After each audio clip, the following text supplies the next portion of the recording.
gonna get going very soon. Yeah, and for those also unfamiliar with the daily races, this is a race with more than just these 4 people. We've got 35 people entered, so it's going to be exciting to see how this goes. But these will be our 4 featured runners for the next little bit. Yeah, and with that, we are off. So choice to get started here. Some of us going out of Sanctuary, a couple, actually just Malagord from Sanctuary, the rest starting at Link's house.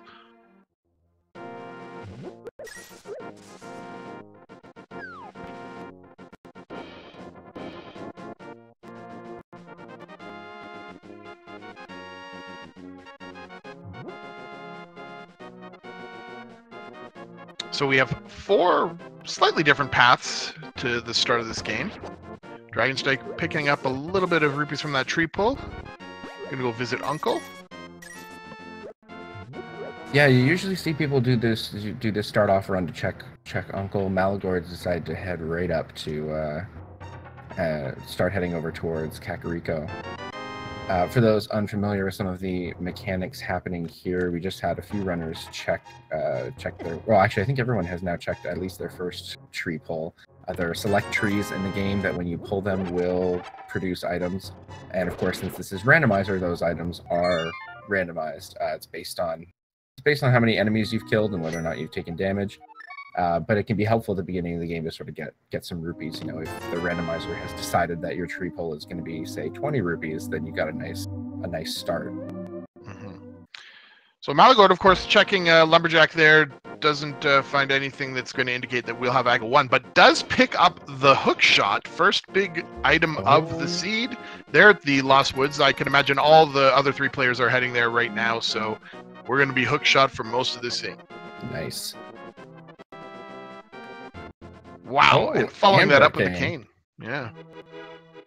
An often required item, not all the time, but often. Yeah, and that's a nice find. Now, we can see here Dragonstrike is trying to farm for some bombs in those 50-50 bushes south of the Grove.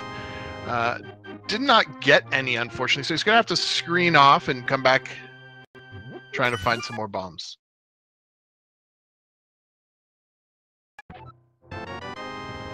He does manage to get 1. Probably going to want a few more than that, though, just to be sure to get through Kakariko. Oh, 2 more. Nice. Mm-hmm. And that is the amount that he needs to check all of the Kakariko bomb locations that you generally need to check before you'll find some more bombs. Yeah. So Malagord now heading into Blind's Hut, so our first big item location of this race. Now you can see here he does not have bombs now, so he can't open up the back of Blind's Hut, but picks up a fighter shield there along with 20 rupees. The power glove. Nice. No bombs, unfortunately. You know, sometimes people go in here without bombs, just banking on the chance that you might find some. But if you don't, of course, that means the 5th item location will have to go unchecked until you pick some up. Interesting to note, we also saw a sword there at the maze game. So Dragonstrike's going to be picking that up right now.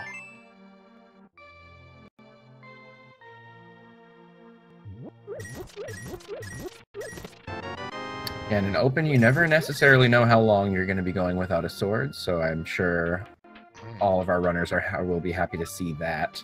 Yeah, and we got our first overworld map check there on Dragonstrike's screen. We see that Desert and Eastern Palace are both crystals, but Tower of Hera is the blue pendant. Okay.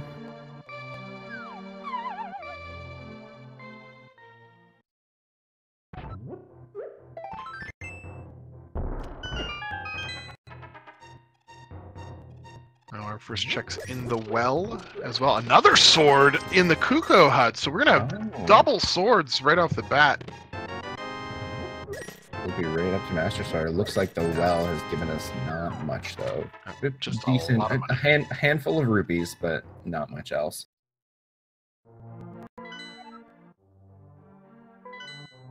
Yeah, but that does mean that they're going to have a very nice start weapon-wise. Having Master Sword early on is very nice. A lot of the dangers in the light world fall pretty quickly to the Master Sword, so certainly makes the bosses and whatnot much easier.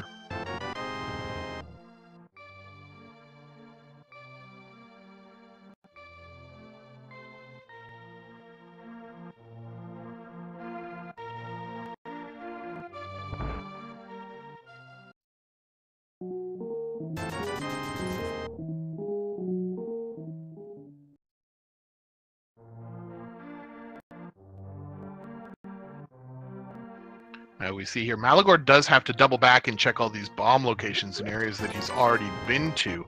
So this does slow down his progress through Kakariko Village. And then he'll be heading south. He still hasn't picked up a single sword.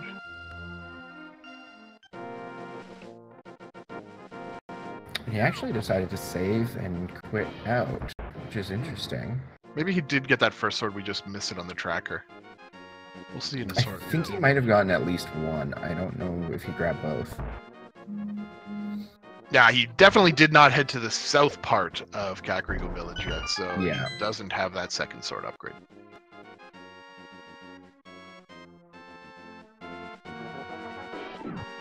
Meanwhile, both Thelain and Hassel are getting their Master Swords now, and Dragon Strike finishing up Blind's Head.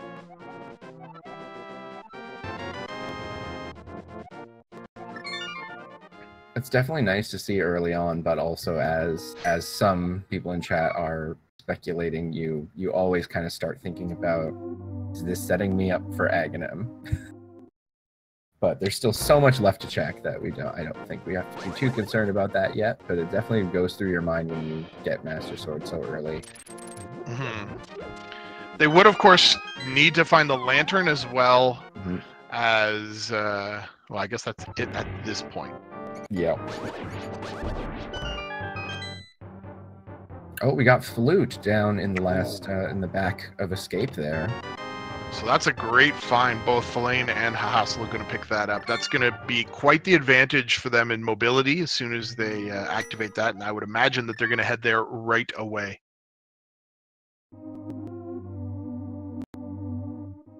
And Dragon Strike, actually, I didn't realize Dragon Strike hadn't been into the Lost Woods yet, but just picked up that hook shot. Yeah, he approached Kakariko Village from the south. That's a perfectly valid strategy in open mode. He was the only one who did that, but it does kind of mean that he's just a little bit in a different kind of order of sequence in these checks. Yeah. Unfortunately, not much from Mini Moldorm Cave except for completing a heart container with those heart pieces. But a 20 rupee stun prize. Oh. Nothing to laugh at.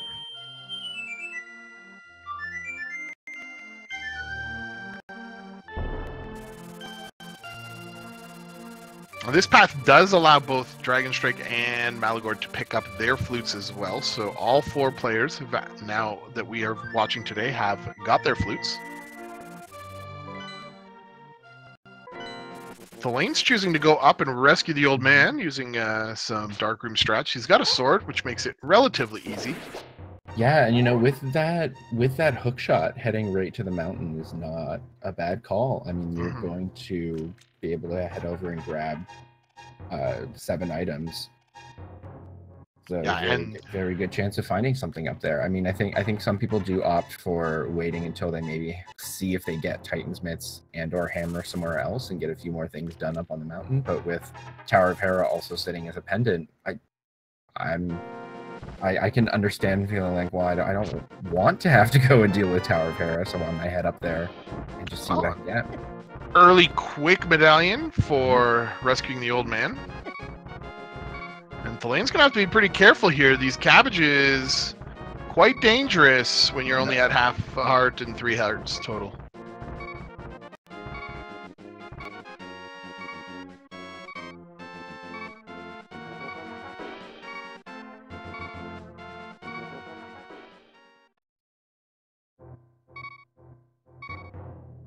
So just boomerang, red boomerang and bombs underneath Spectacle Rock. This path didn't really give Thelain anything of value. He's going to hop down now and hope that these dead rocks don't get in his way and cause him any damage, but unfortunately they did.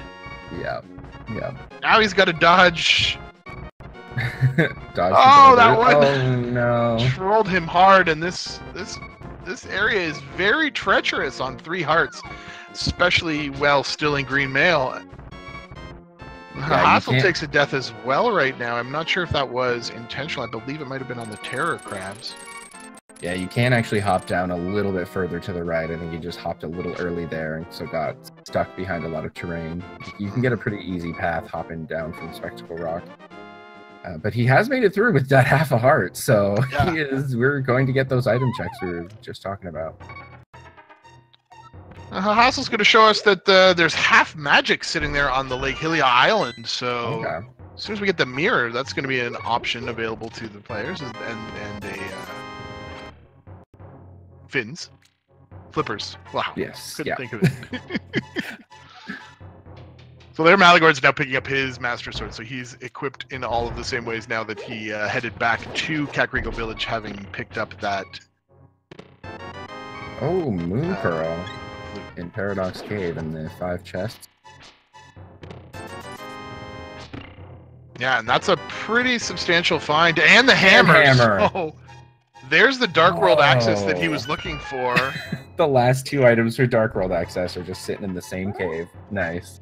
Yeah, and on top of that, as you say, finding the hammer means he's going to have access over to the other side of Death Mountain. He's going to be able to go back and head into Tower of Hera if he so chooses. It is a pendant dungeon, but that doesn't mean that it's not worth going in. Meanwhile, Hassel saw there that the Desert Ledge is another shield upgrade, so he's going to head into Agina's Cave and check another location that oftentimes is difficult to route in.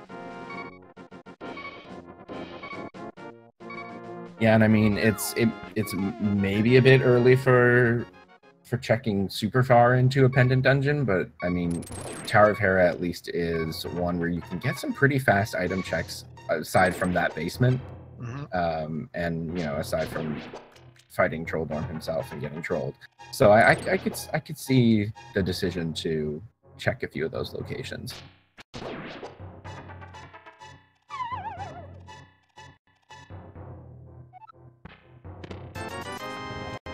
It looks like Colin was just wrapping up with Spiral Cave there and he's going to save and quit out.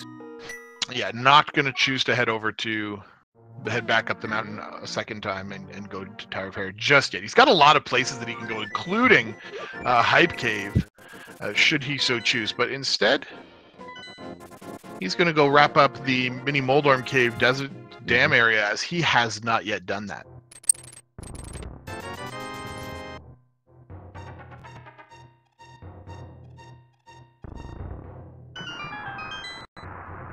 And Malagord and Dragon Strike are on their way to... Oh no, and Hassel as well. They're all up on the mountain now. And so that does mean they'll get their Dark World access as well as their hammer. So Thelaine doesn't really have... He has a slight advantage, I would say, at this point, of these 4 players. So... Oh, Hassel getting dead rocked in Cabbage, so that's going to slow him down a little bit. But of course, he has the save and quit spot in the mountain, so it's not a real traumatic time loss here.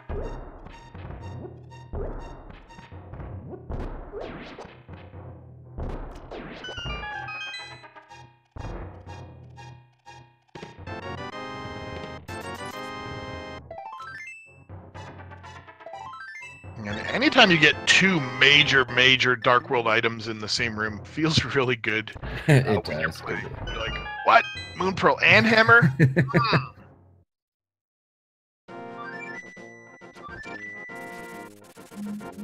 So now Thelaine has a lot of options here. He's in fact going to head over to Ice Rod Cave. Using the flute there actually does save some time, especially if you don't have boots yet. Yeah. Yeah, I definitely think it's without that mirror yet. I can definitely understand just wrapping up a few more light road locations before heading into the Dark World.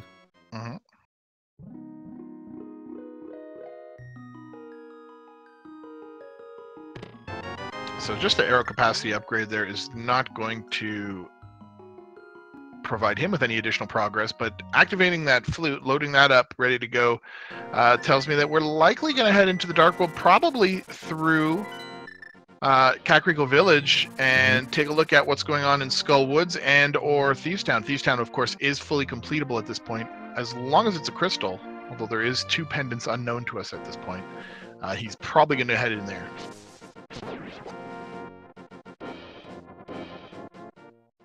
Meanwhile, Dragon Strike is going into Tower of Hera Force, so this will be their first look at what these items are.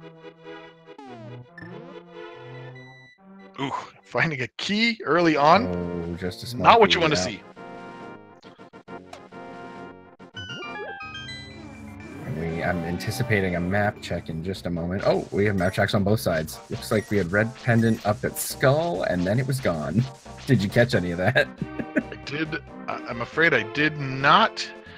But I'll see if we can grab it on the yeah, red pendant and green pendant Misery Mire. Okay. Now we are almost able to enter Misery Mire at this point. We do have all of the required things. If the Mire medallion is Quake, we're just a mirror away from it. Additionally, the 5-6 crystals are happening at Ice Palace. And Hype Cave just gave us the book and the bow. Wow. Ice Palace and Thieves Town. So we've got our 5-6 crystals. Okay. Relatively easy access at this point. And Thaline is sure enough heading into Thieves Town, and I see no reason why they wouldn't full clear it. So we're going to get to see all of these items, I imagine. And well, in the Power of Hero there, Dragon did pick up his 3rd sword upgrade, so that was pretty nice. Oh.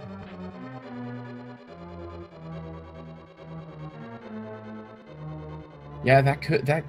I mean, it didn't take too long, so that could definitely be a good enough find to make up for the time spent in there. Especially if we do get, another sword upgrade and are sitting with butter, that could be an advantage that the other runners do not end up with.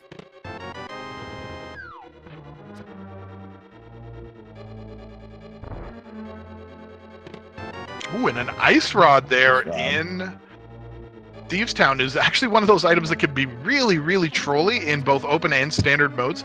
When you have Turtle Rock to complete, the last thing you want is to have to find the ice rod in Turtle Rock. So it's nice to find it elsewhere.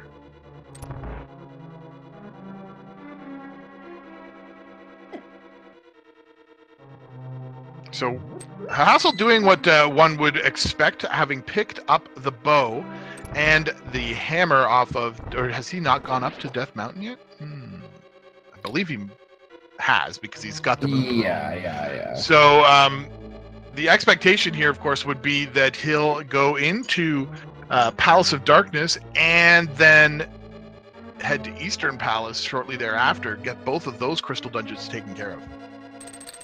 Yeah, no, I think he does seem to be operating almost the way you would act if you had the mirror, because you would go to Pod and then mirror into Eastern. Now, unfortunately, he does not have the mirror, so it might have been a little bit faster to work it the other way. But you could always also find mirror in Pod. There's a lot of item drops, so yeah.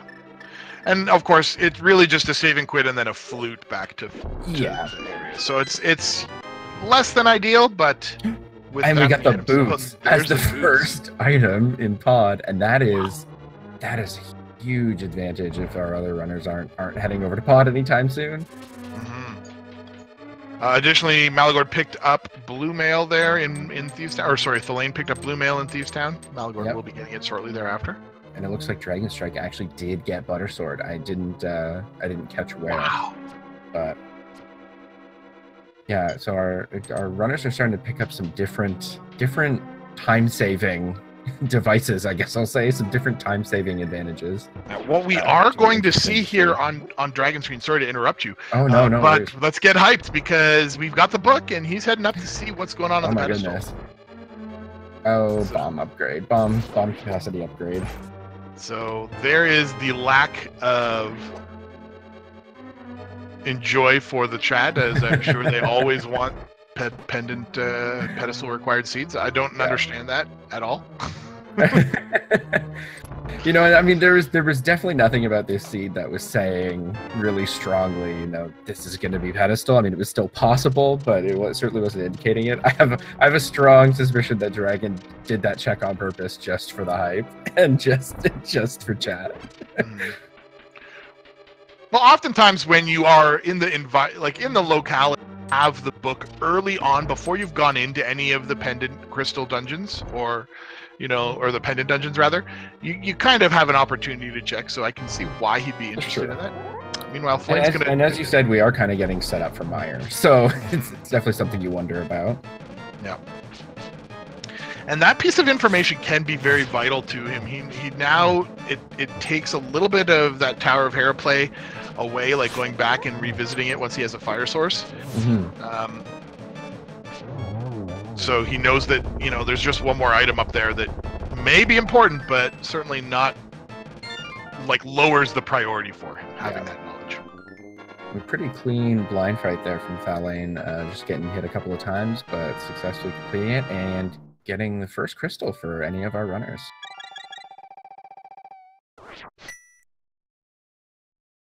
Yeah, 20 minutes in, but actually all of the runners have got quite a lot of items. My grammar there was amazing. But it's just true though. This has been a pretty kind seed so far.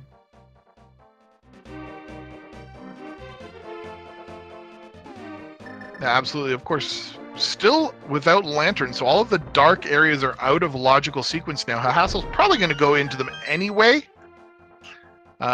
This particular set is not too bad.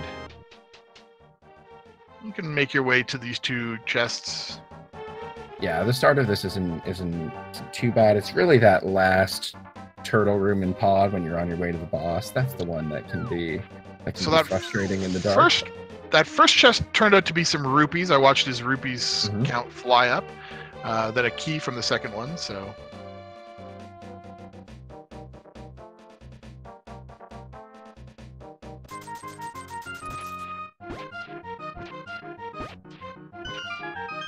Yeah, oh wow! Single arrow from digging game, but at least it popped out pretty quickly. So yeah, at least it didn't have to dig too much for it. Too much digging, yeah. So I'm watching intently here as the Hassel makes his way through the dark maze in Palace of Darkness to try to see what items he finds here, because they're not always so obvious. Well, such as that one. Such as that one. No idea what that was. I don't think he got it. I think he missed it. That's. So it might have been a dungeon item there. 3 of them now, so that means that the next 2 chests have the potential to be something valid.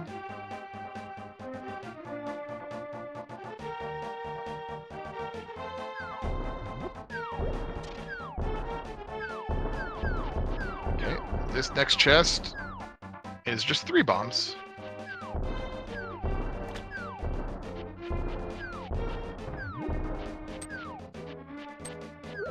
You see Malagord fighting blind using some red cane strats.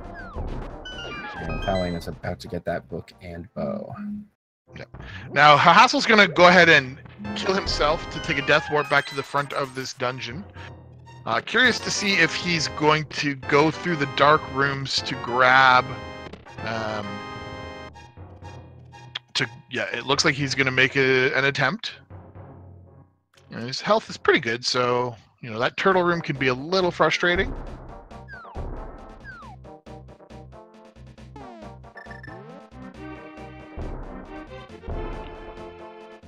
So the sword differential is made up here from a sick kid turn-in and the chest in the main floor of Tower of Hera, which had a sword upgrade as well. So that's where Dragon Strike has pulled ahead from that perspective.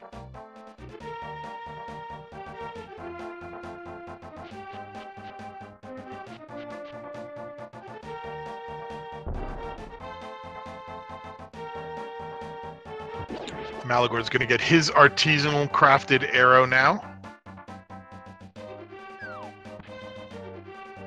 And what did we find on the... Oh, a heart container, okay. Yeah. Oh, I didn't quite see that, and then... Yeah, a full heart container, you know, like at this point, I usually like to try to, myself when I'm playing, you know, once I hit about 10 hearts, then I'm not going to go chasing anymore, but until that point, yeah, we haven't been given a lot of health this seed, so I understand wanting to grab any heart container you see at this point because it's really it hasn't been too generous there.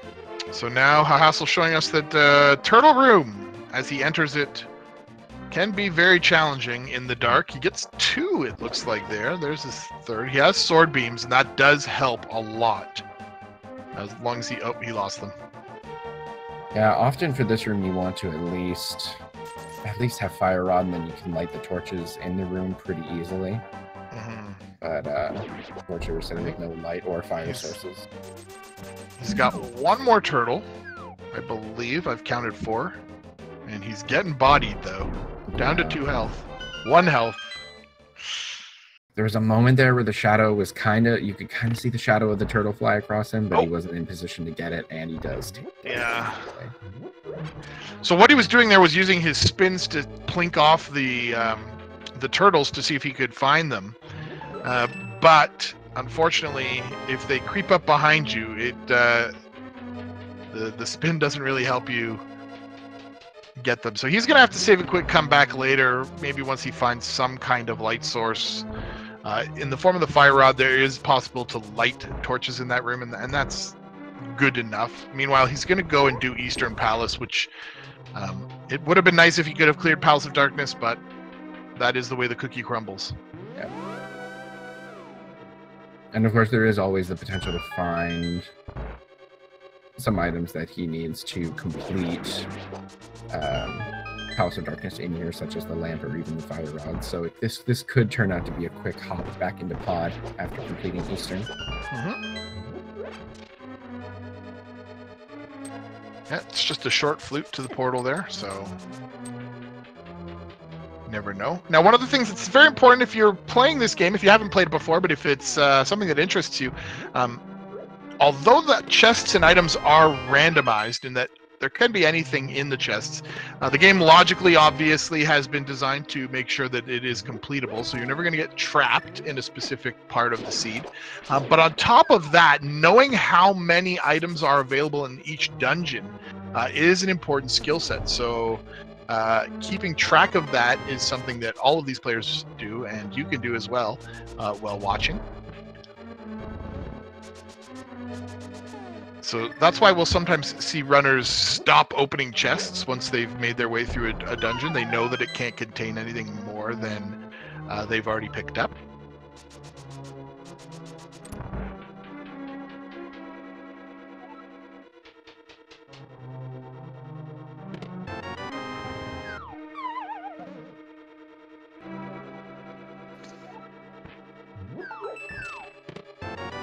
So here's a new thing that we haven't seen yet, I believe. Malagord's going to show us what Saharshal is keeping in the back of his hut. 3 items there that he could potentially have. Big 20, 50 more to go with that, and 3 bombs. Rubies and bombs. Nothing to write home about. It would have been a real kick in the pants if it had something like Lantern or Fire Rod for a hassle. Who's once again in a dark room. This one's significantly easier to navigate than the one he just came from. And Thelaine using a less often seen bomb jump there to bypass that part of the Palace of Darkness. He's going to try to set up a hammer. I've never seen that bomb jump. That was great. Yeah, it's a very awkward routing that makes that worthwhile. Just the way things worked. Most of the time, you don't go through it that way, so it's not really valuable, but there it absolutely was. So excellent knowledge on his part of what you can and cannot do.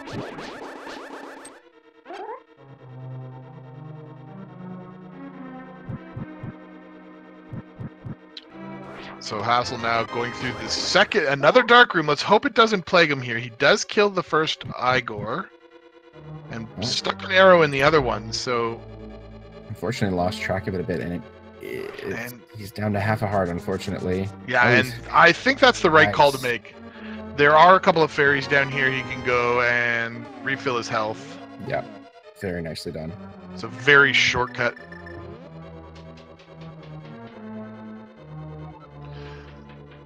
Dragon Strike now going to give us a look at Stumpy. I think we've seen this already, but 50 rupees there as he's in Mega Man X mode.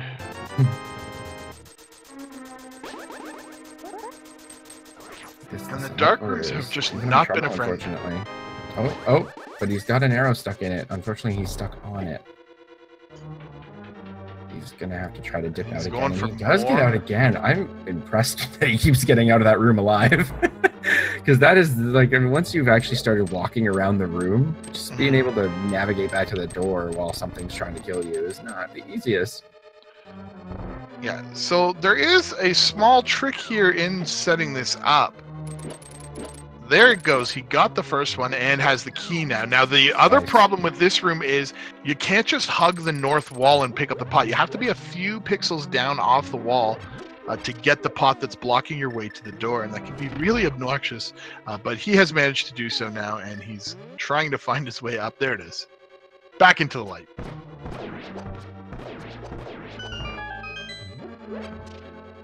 And so far, Eastern didn't produce much item-wise, but we are going to see... I don't recall if he had already grabbed all 3 dungeon items, or if there was still one waiting for us on Armos, but we will be getting a crystal nonetheless, so still a valuable thing to grab. And we're about to get an opportunity here to see if Thelaine can handle the turtle room. Now, I know personally that I've seen him do this on multiple occasions. So it's one of those places where it's probably, doesn't matter how good you are, it still can get away from you. And there was an item left, but just a heart container. But Hahasa will be picking up their first crystal.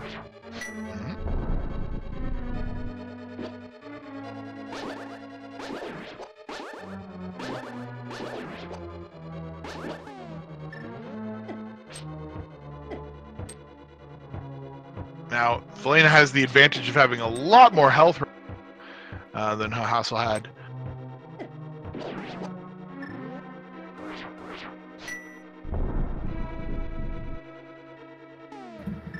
Getting a catfish check from Dragon Strike.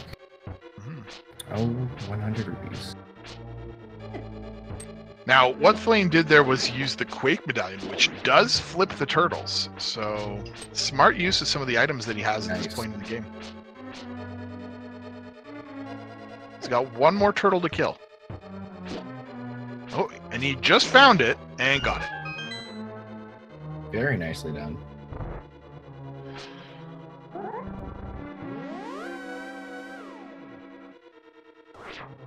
So now in this room, he just has to move up past 2 turtles, then past 2 more, and through the big door into Hamasar King room.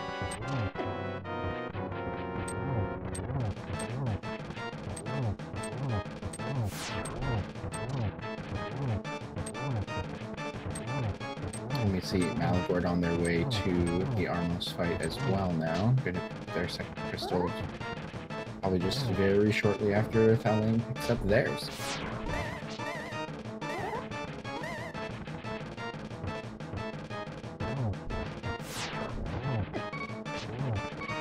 So Thelaine trying to go hammers on Hamasar King does manage to get him down. I was getting close.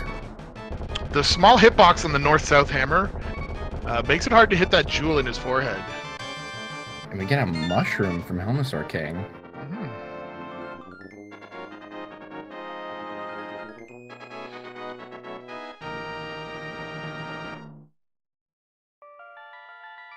Could be significant, of course. If it does lead to a progression item, we will have to keep in mind that that progression item is still locked behind Lamp. Yep, Thelaine's now likely going to go into the Eastern Palace. Clear that out as well. Oh no, he's changing tack. Yes, we do also have... So... Oh, he's going to... So he's going to use this vortex here, using that fake flipper. And this will actually take him up to the witch's area so he can turn in that mushroom that he just picked up. It's also worth noting we haven't had anyone head to the Desert Palace area. Now, of course, there's a lot over there inaccessible, and the dungeon itself isn't completable until you have fire of some kind. But there still could potentially be items there, and aside from the boss, Desert Palace is totally clearable. Even if boots are required, we do have those already. So Thalane, we just saw there a hard reset after he turned in the mushroom. That's because he saw that the mushroom turn-in wasn't worth doing. He's sitting on the cane, so he can actually go and use that mushroom in a small glitch called fake powder. Because the mushroom and the powder box actually replace one another in the game, they're coded similar item locations. So if you run out of magic power and try to use the mushroom, it'll actually think like you're using the powder, give you the horn sound, but it will let you actually throw powder onto things like anti-fairies, but additionally onto the Mad Batter. Right.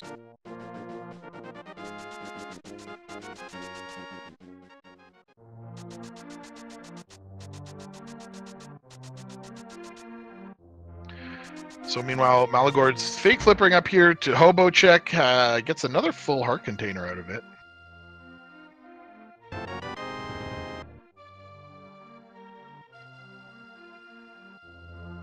And there's where that other sword upgrade came from. Sick kid.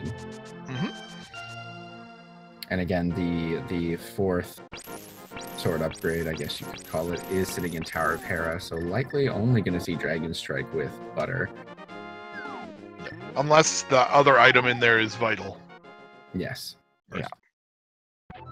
So Thalane now has used up his magic power. He's going to, during that horn sound, switch to mushroom, and it's like, oh, you used powder. Mm-hmm. Silly game. And picks up 3 bombs for his trouble. Bombs. Oh, and there's Lamp sitting wow. in the waterfall cave. Waterfall of Wishing, which does mean that at the very least, flippers have to be accessible before dark rooms are required.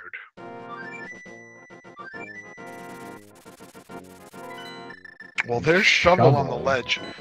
Now, one of the worst things that can happen to you while you're playing this game is for you to have in one of the few visible item locations a fetch quest item. Because you never know. You know that there's a chance that there's something good there, but you never really know. And so you kind of feel like you want to go and do it, but Zora gives the ultimate life lesson, 500 for 1 rupee. Oh no.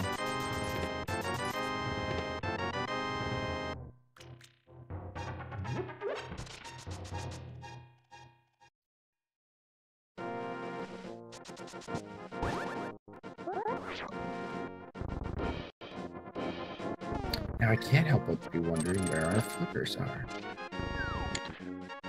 Well, they could, of course, be up in... They can't be in Tower of Hera as of now because we know that we're fire locked out of there. Yes, unless Fire Rod is also accessible somewhere. Well, there is, of course, the open chests available in Skullwoods. Mm-hmm. Nobody has gone that. Oh, we had one of our players go that way. Yes, I did. I didn't catch exactly what they found there, but I did see that they were there. But something else was happening. That's what happens when you're watching 4 people. It is a little challenging. And there are some one-off locations that still have not yet been visited. I'm not sure if we've seen anyone go to Bonk Rocks yet. I feel like we must have with these boots on the bottom half of the screen, but... yes, Bonk Rocks were checked. I don't remember what it was, but it was not significant. So that definitely did happen. And I guess we now do have a couple of item checks in Desert that could be pulling those flippers, which could also end up meaning that that logically a double dip is required, although it's obviously possible to get around that. Yeah, it may be. There's the tablet up on Death Mountain can be checked now as well. We do have our book, don't we? That's true.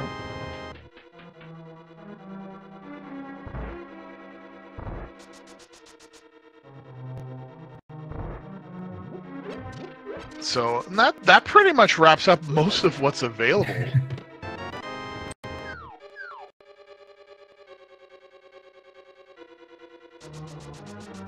So speaking of Bonk Rocks, the Hassle now is going to go and head in there. Find a 10 bomb capacity upgrade.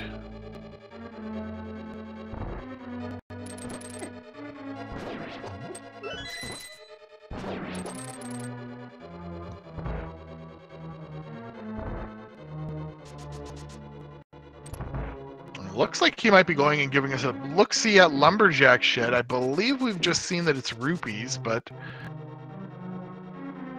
we'll be reminded here in a second. Oh, it's a piece of heart.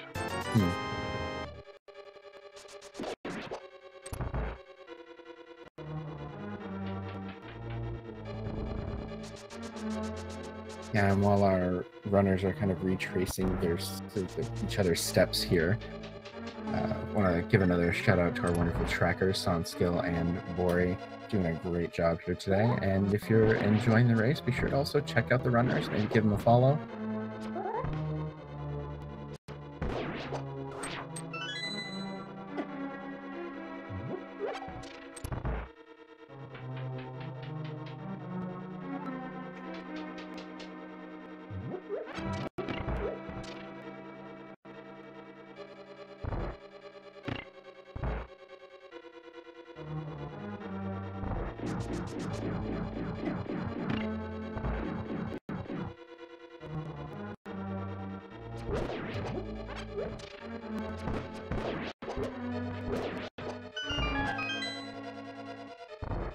So, if I remember correctly, I believe that Skull Woods is where we found that ether medallion that Dragon Strike has right now. But that's about it as far as value.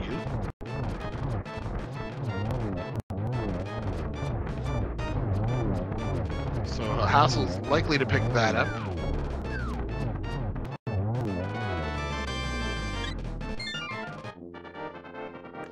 And Thelaine grabs his third crystal of the race, so he's feeling pretty good.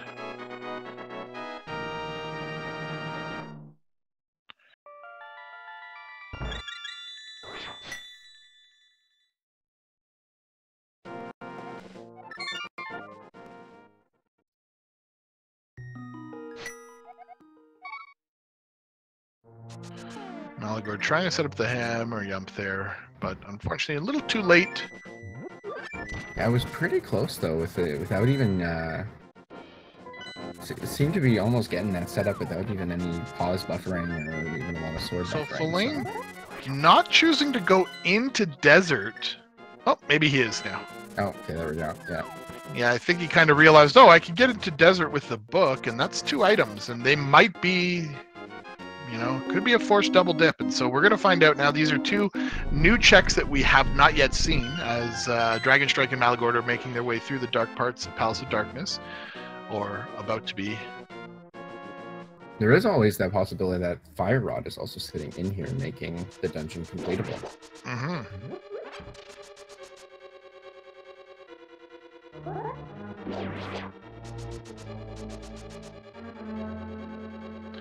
So when you have boots, there's the key. So it was boots required to get anywhere, probably. But when you have boots, if you're just short of fire source, I still think desert's a good call to make, just because it's relatively quick to check. Yeah, I mean, without those Titan's mitts, we are actually reaching a point where we're getting down to not much else being available anyway, so it's definitely an understandable move.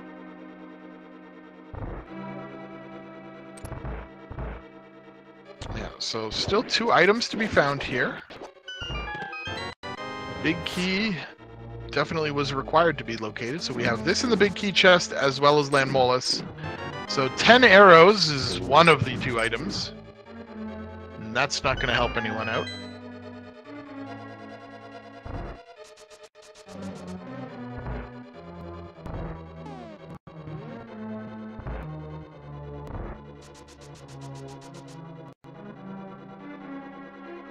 Now, it should be said that before anybody gets too panicky, I would imagine all of these players will use the Fig Flippers to check the Waterfall of Wishing.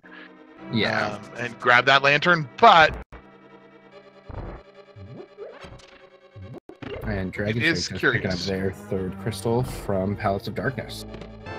Well, there's the Fire Rod, so... Wow. Able to finish off this dungeon here in having entered it, so that feels really good if you're in Thelaine's shoes. Yeah.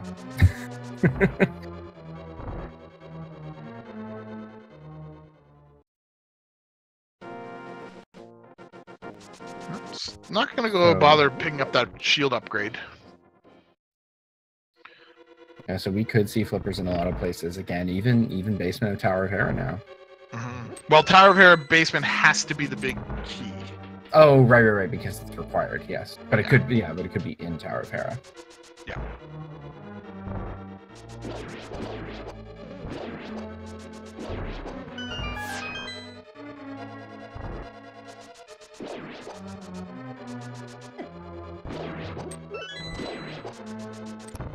So now we get to watch Malagord have a much easier path through Palace of Darkness than the other three who have completed it or attempted it did.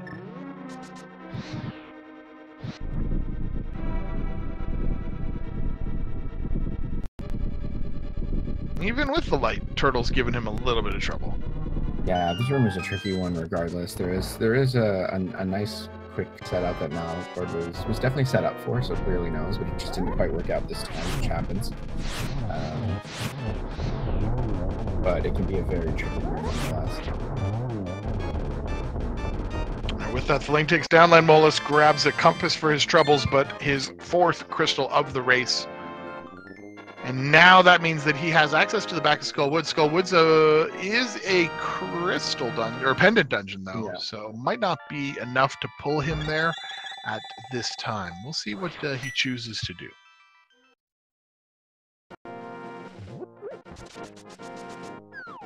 Yeah, he's going to start by going to Agina's cave, so... Yeah. We are kind of out of sort of the ideal dungeon checks when you're looking for items. Still kind of want to be heading towards crystal dungeons, but that's not really an option now, so I'm interested to see where Thaling will decide to go first. Yeah, he's going to have to pick at least one pendant, I believe, to test out.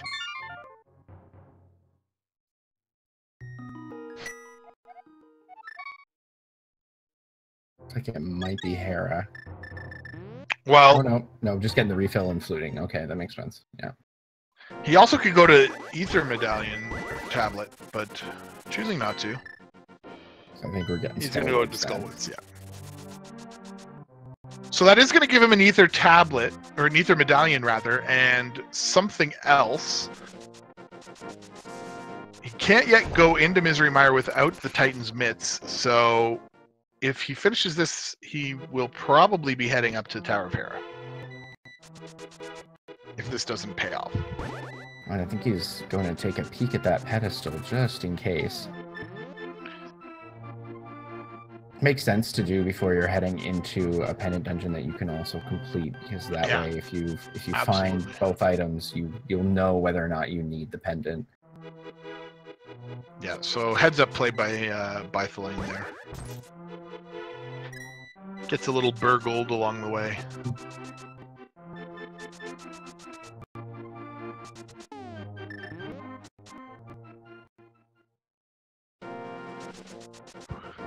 Malagord going and trying to execute that fake flipper. Just, you have to be quick.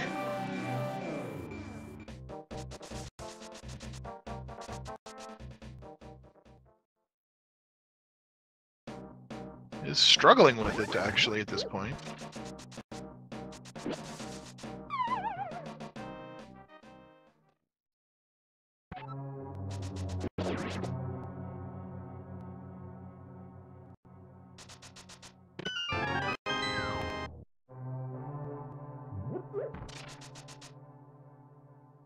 Can't seem to get it. He seems to be having quite the difficulty.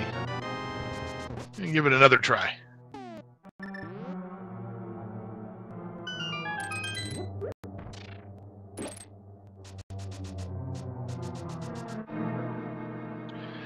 You know, and sometimes things like that are really frustrating to have happen to you. It's something you've done, you know, a dozen times before. Yeah. But just for some reason, the menuing situation is a little bit awkward for you. You just can't get there fast enough. Yeah.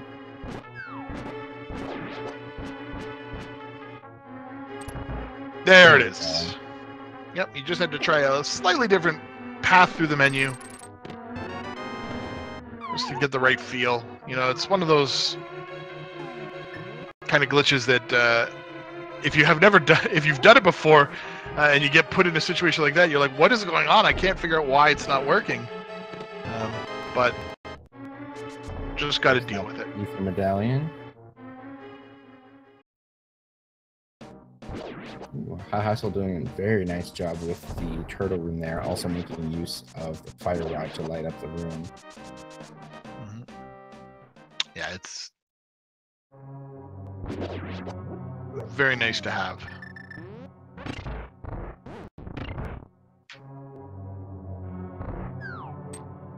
So round 2 of Palace of Darkness goes off without a hitch for him.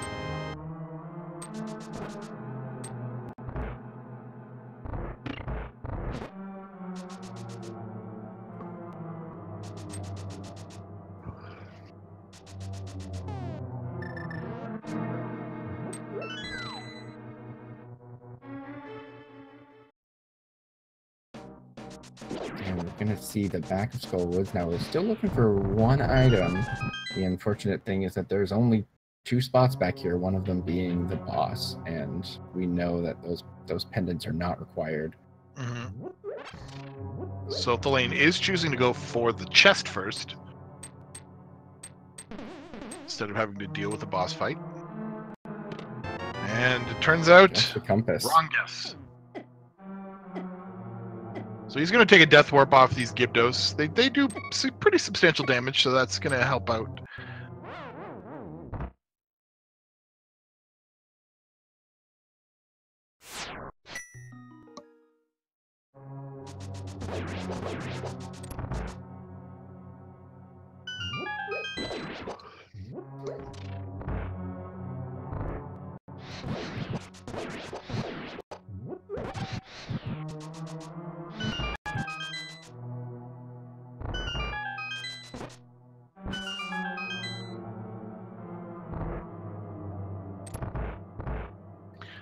Now, what this does mean, if this doesn't pay off, it's that Palace of the Temple. Wow, Tower of Hera is going to be revisited by Thelaine.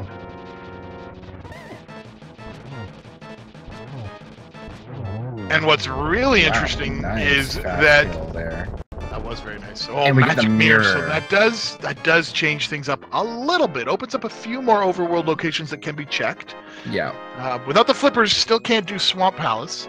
Yeah, it's not giving us another crystal, but it is definitely giving us a few location checks and at least a slightly faster way into Tower of Hera if Thelaine has to go back there.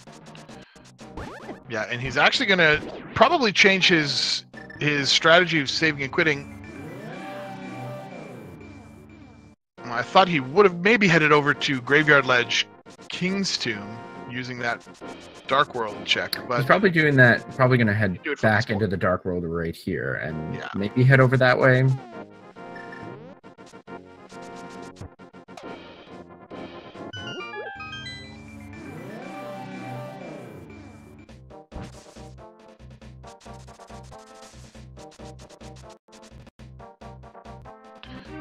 So he'll give us a look-see at what's happening up on Bumper Cave. That, of course, is not obtainable until they find the magic cape. But then Graveyard Ledge and King's Tomb both are accessible right now with the item loadouts. Oh, no, he's just going to bypass. He's going right for that graveyard.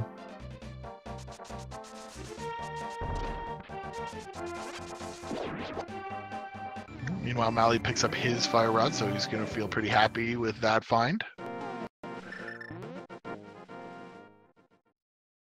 Now, what this does mean, however, if Tower of Hera does turn out to be required deeper in than the basement, there are any number of players in this race overall. Of course, we're only watching these 4, but as you said earlier, there's about 35 people in the daily today.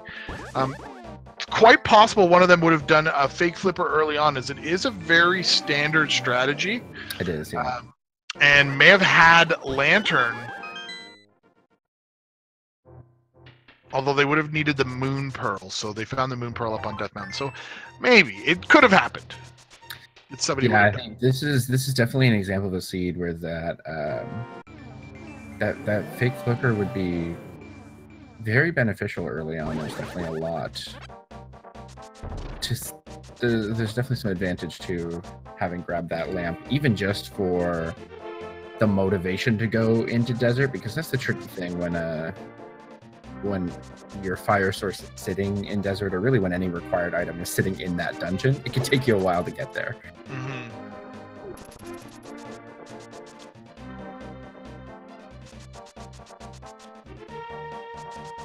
Looks like nothing from those North Dark World checks, so Thalane's going to head down to the south of Grove Cave. Yeah. He is really running out of places to go, and then he could continue this on to the Bombos tablet.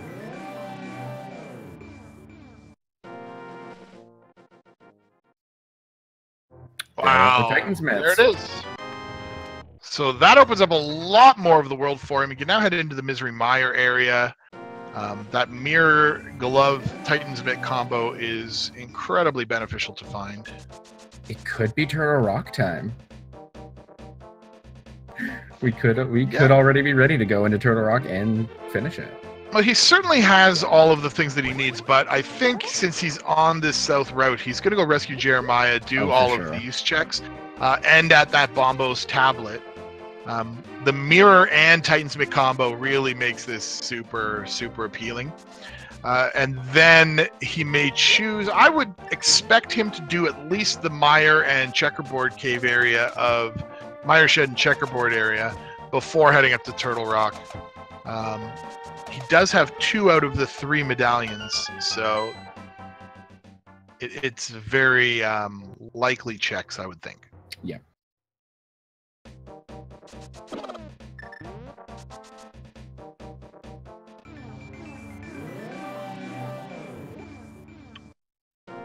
Now, what this does mean is that it really made it so flippers could be in a lot more locations.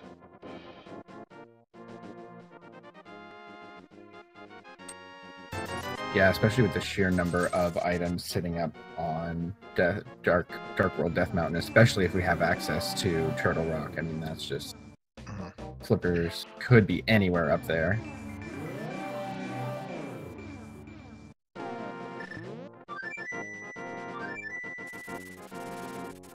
I guess with the exception of Laser Bridge and Trinex specifically, since those would technically be behind the lamp. So interesting here, he's going to go and turn in the lunchbox. I thought he might have gone into a Dark World portal there just so that he could then go to Bombos tablet, but chose not to do so. And into Misery Mire.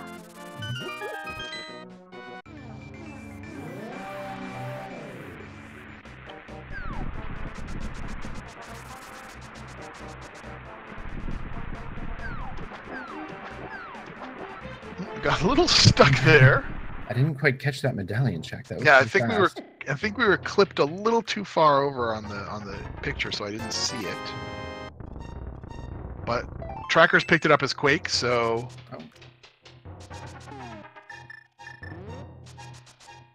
that means that it is going to be accessible, and with Canis Samaria is going to be completable. If you are willing to traverse the Dark Room.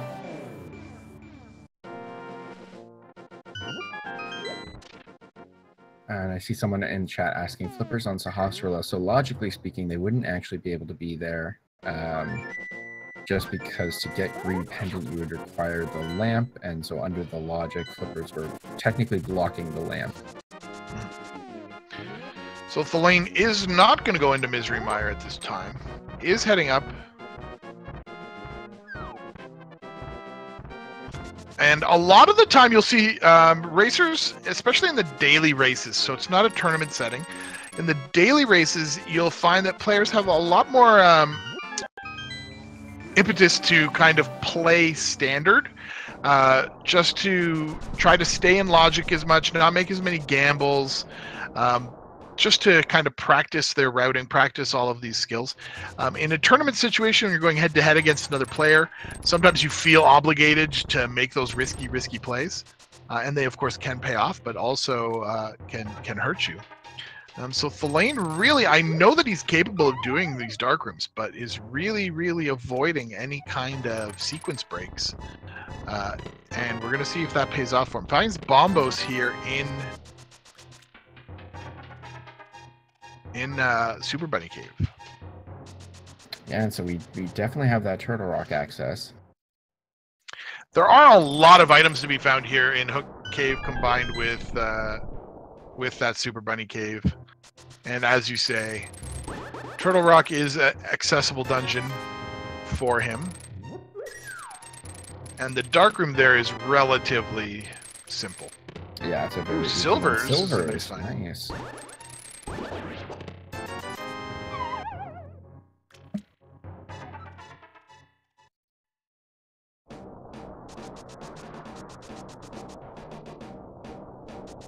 And this does mean that no matter what, yeah, he's going to be able to deal with this Turtle Rock.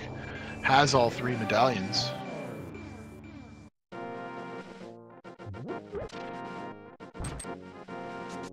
Oh, that one dead rock just happened to stop right on the stairs.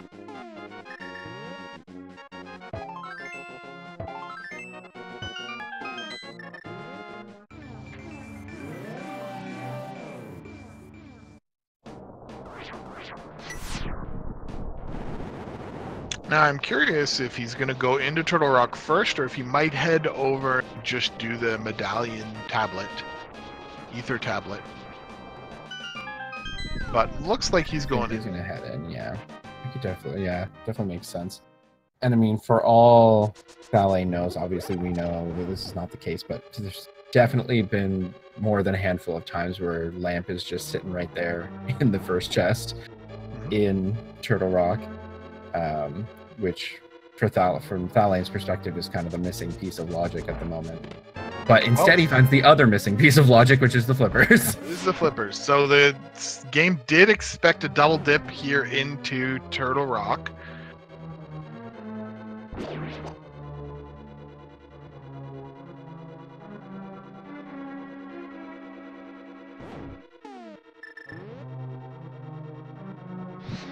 But I believe Thalaine's not going to sacrifice his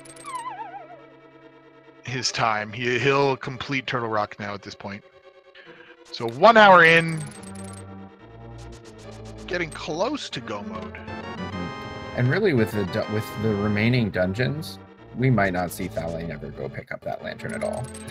Actually, now that I think about it, outside of the lantern, that does put Thalain into go mode. And again, I could see not bothering to go pick up that lantern.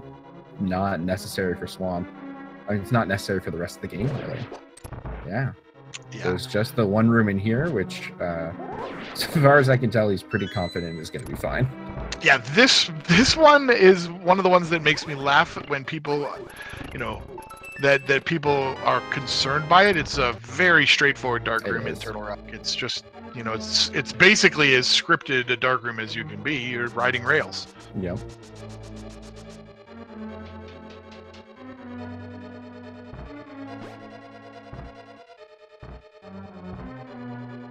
Now, of the dungeons that he has left to complete as well, there are no more dark rooms outside of Turtle Rock, so he's not going to be looking for that lantern at all,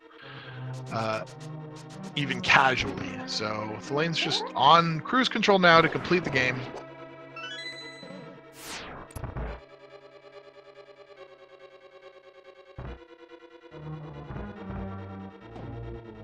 And it's got to feel really good to pick up the big key there in the vanilla location, but as well for him to have grabbed those silver arrows on the way in before going into Turtle Rock. Just going to make life real easy dealing with Ganon at the end. Tempered Sword Ganon with silvers is as good as you could hope.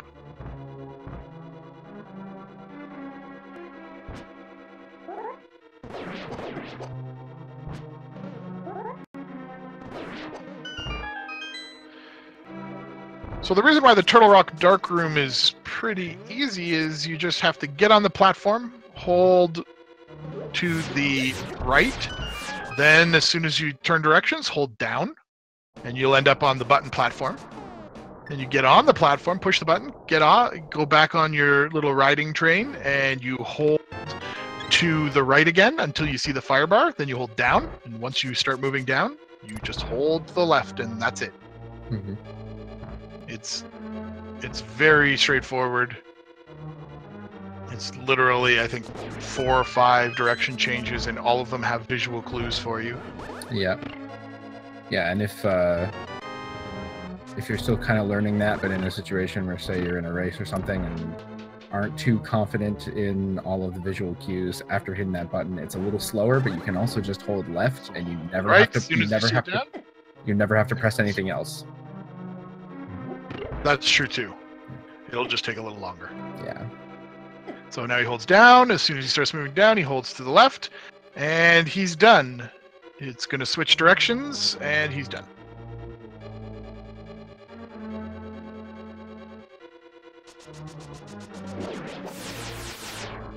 It's one of those ones that seems a lot harder than it is.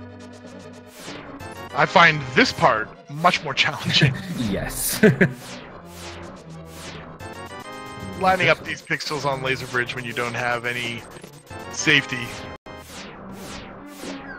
is quite tricky. And it is, of course, it had to be the last very last chest. Because the game loves you. Now, what should be noted, and we should be aware of this, is how few safeties the runners have. Just one bottle. Tulane, of course, has nothing in it of use at this point. I believe it's sitting there with either empty or it has green goo. I can't remember.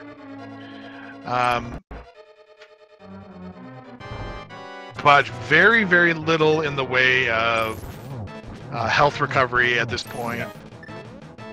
Yeah, actually, it looks like it is empty, and even green goo on this fight is kind of a nice little security. Yeah, when you don't have half magic, although he could pick up half magic if he wanted. Gets a 2 cycle here on Trinex.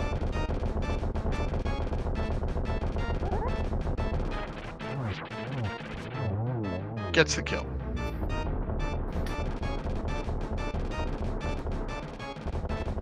Very nicely done picking up another crystal, and as you were saying, pretty sure I can confidently say that this is go mode for Thelaine, so well, probably going to there see are go no more modes through the next 2 dungeons. No dark rooms left. There are no dark rooms left for him.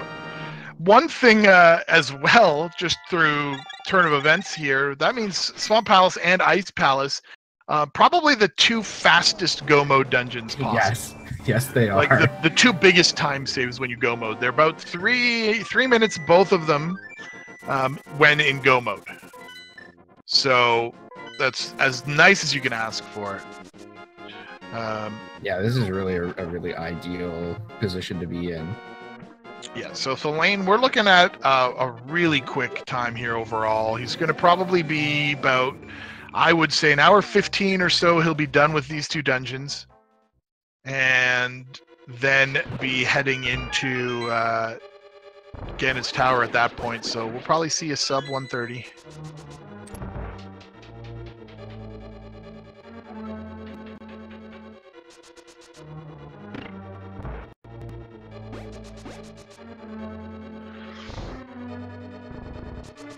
So really now, Dragon Strike is the one of these 2 runners right now who's made the correct choice as to what to do. Let's head into Turtle Rock. But it's a fairly long dungeon, so he's a few minutes behind here.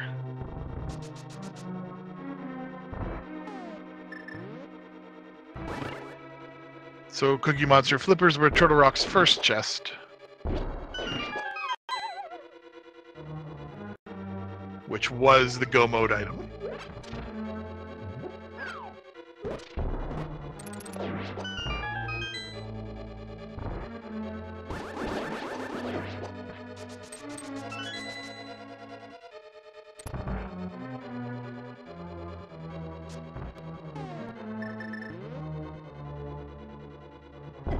Nice bomb jump, first try. And Thelaine showing off a lot of his execution skills there by really navigating that room. Yeah, really nice hammer dash there to quickly hit that switch and then dashing again just to hop across that pit. Very nicely done.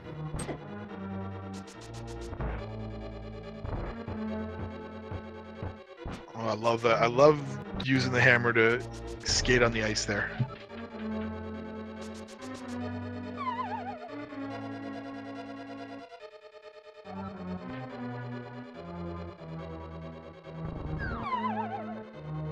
So as I said, Thelaine entered this dungeon at about an hour 8 and change, and here he is heading into Cold Stare 2 minutes later.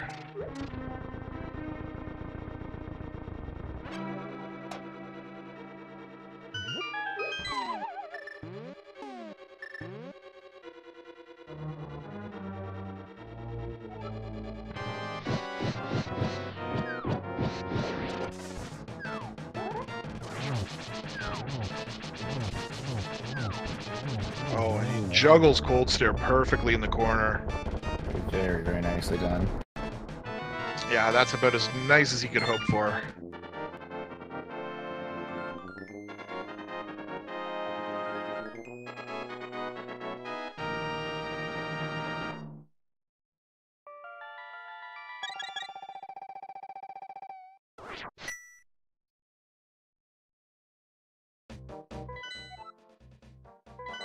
I think that was a quick double check to make sure he remembered correctly that it was Ice Palace, or sorry, Swamp Palace, not Misery Mire he needed to go in.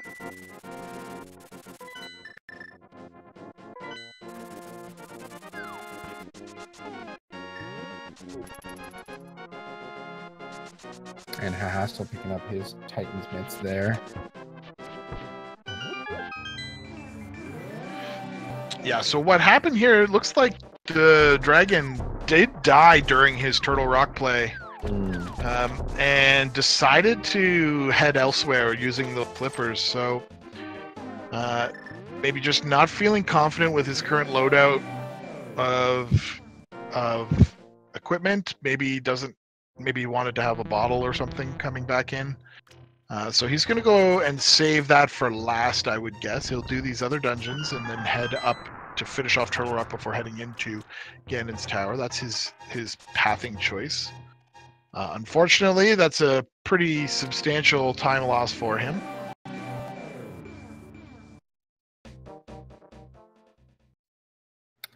Might also, now he did skip that first chest. He might also not necessarily be looking for anything else, but just kind of taking that opportunity to go and go mode the other 2 dungeons, and then that way, once they're back in Turtle Rock, it's not really, it's getting the last crystal and then heading right to Ganon's Tower. Again, still a bit of a time loss.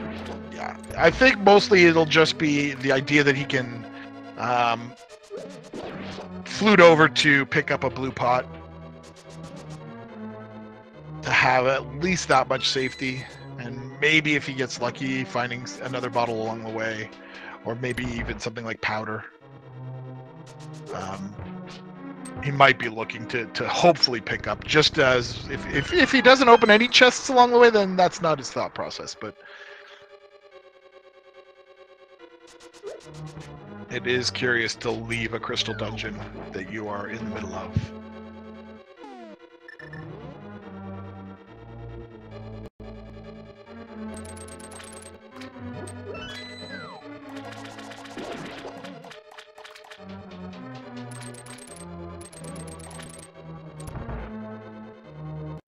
So meanwhile, Malagord is checking the standard escape area.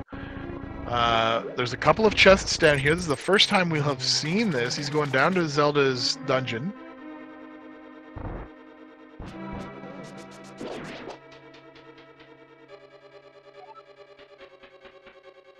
Now, we know that that's not going to get him what he's looking for, which in this case is the flippers.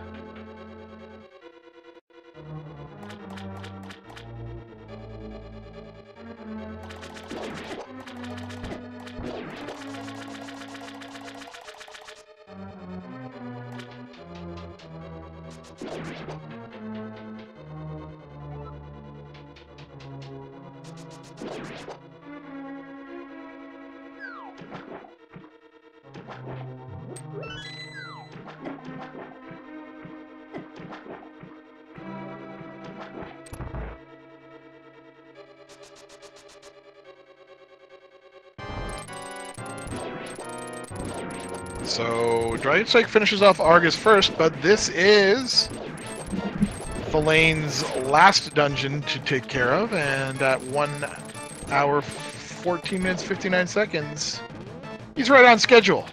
Yeah, really, really nice. Oh, and uses a silver, get that one shot. Very, very nicely done. Heart container for your trouble. And with that crystal, Thalane is going to be on his way to Ganon's Tower, which I think a lot of you know what that means. It's time for the Ganon's Tower big key guess. There are 22 item locations in the basement of Ganon's Tower. You're trying to guess which one will have the big key, the item that we're looking for. So we're looking for number 1 and 22 is where you think it will be. Crow, where do you think we're finding our big key today? You know, I've been on a number 6 kick, so I'm sticking to it. I haven't got it yet. So that's my call. I think I'll go with I'm feeling Bob's chest today. That phrasing came out really odd, but I think we're gonna find it in Bob's chest. Yep. I'm not saying anything about your proclivities to feel Bob's chest. This community is accepting of all things. Anyway, my point is Bob's chest, big key. That's what I'm calling. Yep. Hassel now making the play into Turtle Rock, which will get him his flippers as well.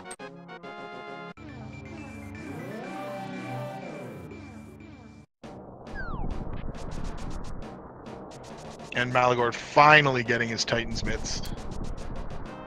Really got stumped by that location for quite some time. And he as well will be heading up to Turtle Rock now, Dark Death Mountain in Turtle Rock.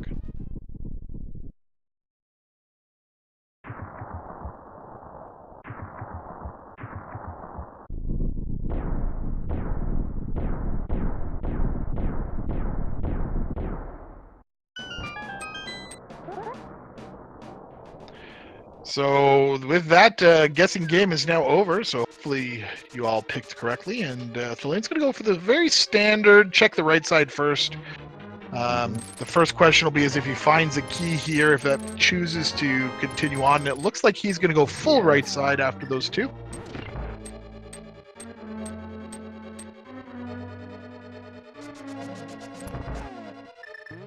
Keeping towering, of course, because no one wants to deal with that to start. As much as chat hopes that that's where the big key will be sitting a lot of the time. So, 2 chests in.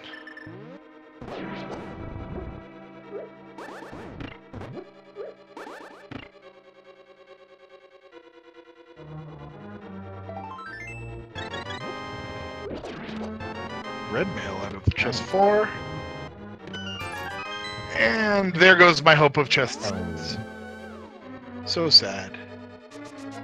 So he's going to pick up an extra key here before mirroring back and going into the left side now.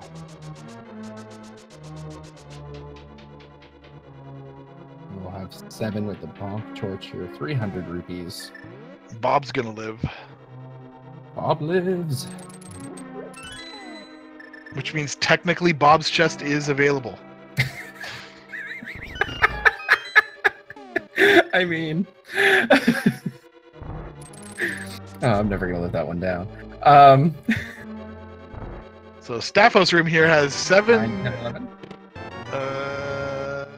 8, 9, 10, 11, yeah.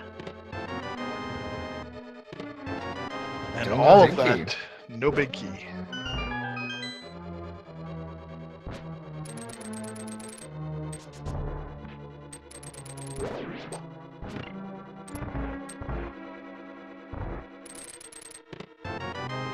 Wow, a fairy bottle actually is quite nice to pick up at safety along the way.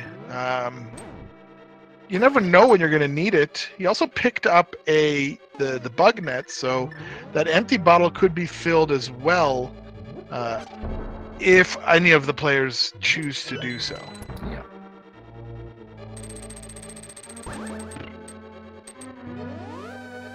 Chest number 13 here in the Fire Snake room.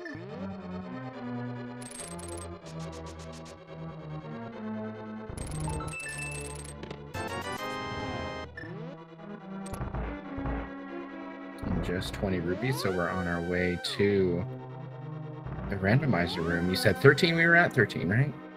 Yeah, that's 13, so this will be 14. 14, 15, 16, and 17. Mm-hmm.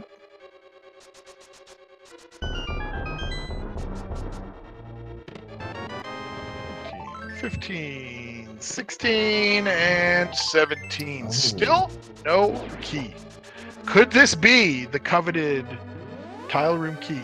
We'll I mean, we're definitely getting down to it. We've got 4 left before that. One of those being my guess.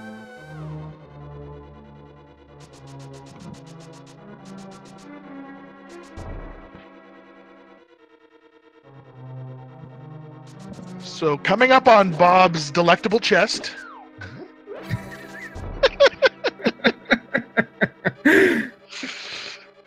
There he is. Oh, letting Bob live. Oh, just a piece of heart. Just some heart. Just some love in Bob's chest today. 18. So behind Armos Knights is 19, 20, and 21.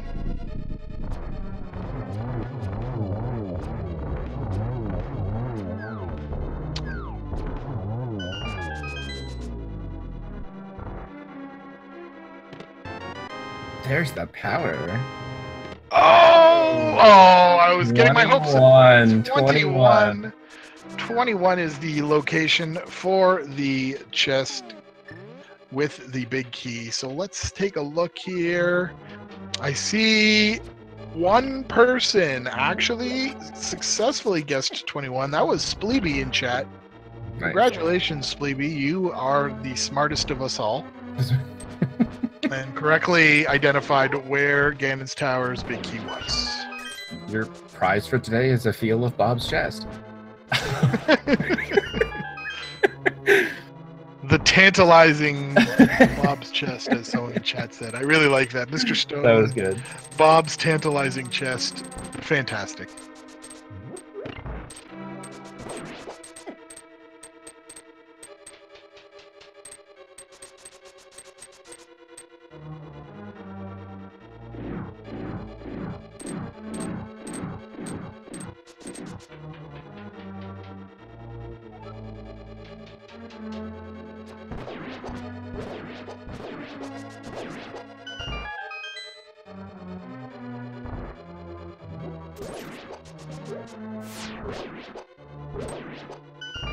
So, Flane's gauntlet climb going as expected. Not running into any trouble so far, but he's about to enter the icy rooms, which add another element, although in this case, first one, no problem. The second one should go fairly well. Well, that was an interesting Staphos jump, but turned out pretty well. Mm-hmm. And definitely worth noting here, obviously our focus has been these 4 runners, but there are 34 left in this race. We have had 1 forfeit, and nobody has finished yet. So this is Colleen is definitely in line to place very well in this race.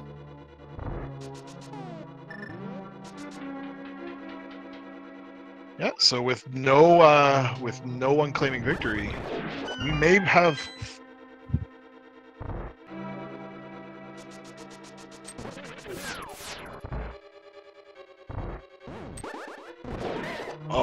Just as I said that gem finished. Still, Colleen's still in line to place very well.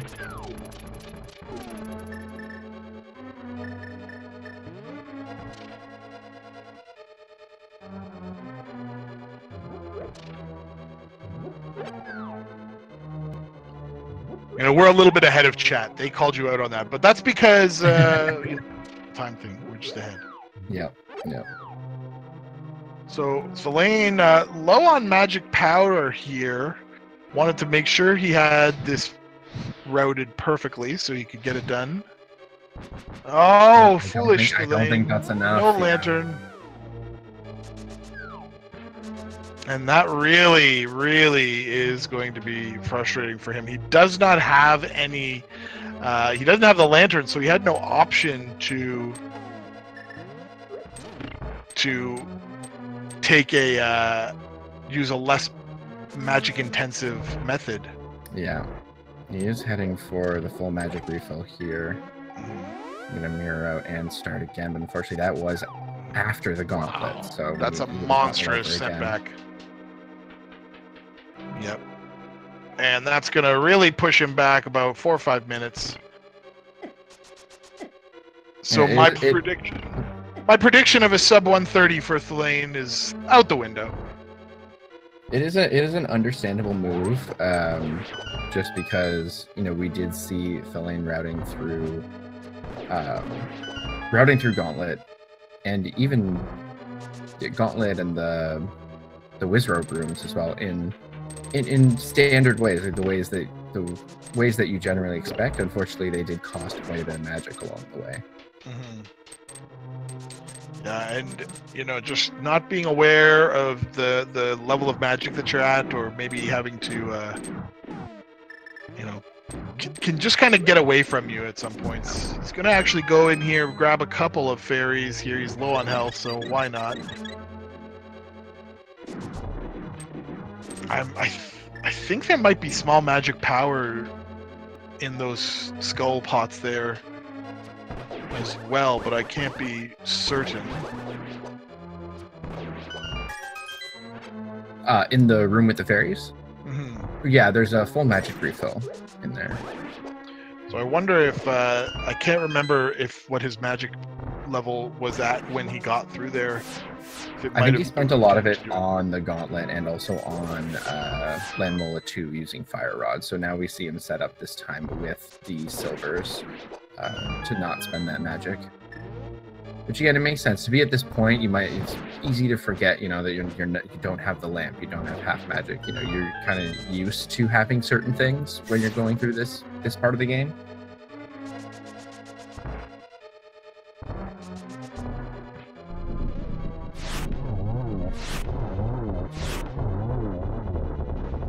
So Landmola's 3 goes down fairly straightforward for Thulane.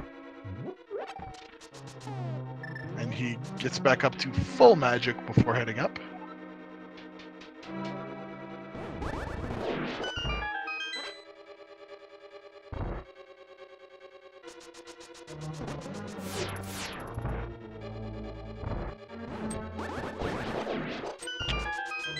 Meanwhile, great times for all of our players here in this seed. Dragon Strike heading up to Trinex now. That will be his last boss as well before he goes into Ganon's tower. Hassel finishing off Cold Stare, still has to go to Swamp. And Malagord is just finished off Turtle Rock, so he's got his last 2 go mode dungeons as well.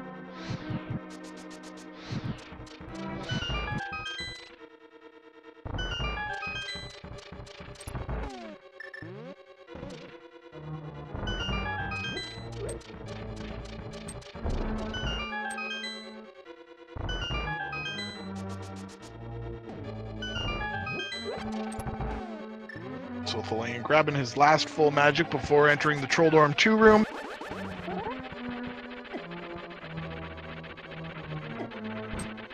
Getting a little trolled by Trolldorm here, but manages to get that dash, followed by a spin. Very nicely done. Oh, checking validation chest for a shield upgrade.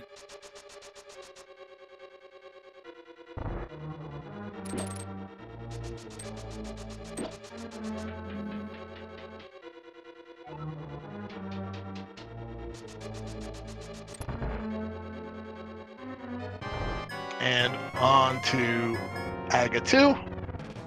Geometry Wars. Just getting a single hit off the first set, but stacked double there.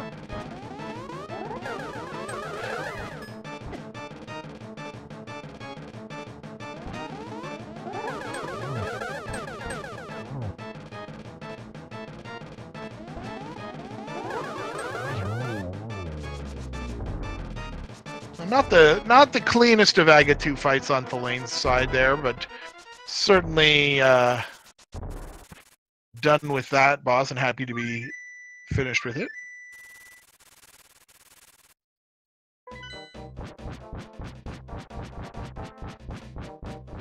Yeah, now it's just about conserving that magic on the Ganon fight. Unfortunately, with those silvers, this does make it a fairly easy task. It might have been a little bit trickier if he was working with regular magic, no lamp, and no silvers. Mm-hmm.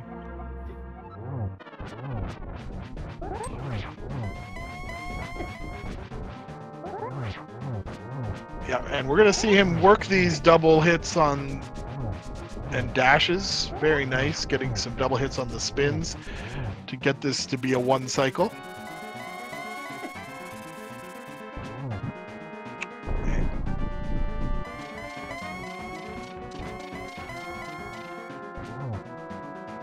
Excellent work to get through the early part phases of Ganon.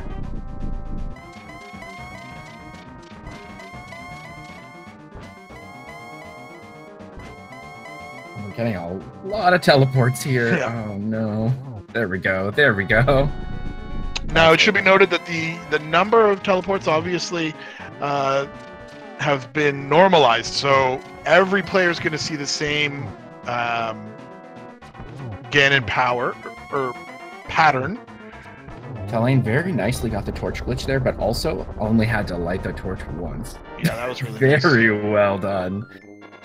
So GamerCal just came in second, I think, and Thalane is looking like it's a possibility that he might take third. Yeah, that's GG for Thalane, and he does take third place in our race today, and first of our featured runners to finish. Mm-hmm. Meanwhile, Dragon Strike now making his way. Mm-hmm. The left side, Rando Room coming up. This is called Randomizer Room because there's absolutely no reason to go in this room unless you're playing Link to the Past Randomizer. It doesn't contain anything of value, but it could contain the Ganon's Tower Big Key. Yeah, I think even in a 100% speed run, it's just bombs and arrows, right? So yeah, it doesn't have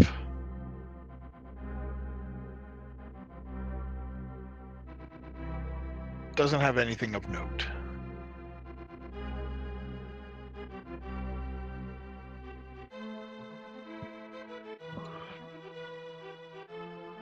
Oh, Dragon Strike trying to get the bonk past there, but just kept grabbing the wall, and that beetle was fast approaching. Now, interestingly, if he had let that beetle hit him, it would have just pushed him over the teleporter.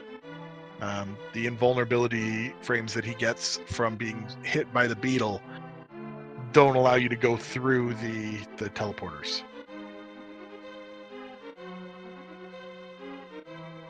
I think Hassel is now on his way up to Ganon's Tower.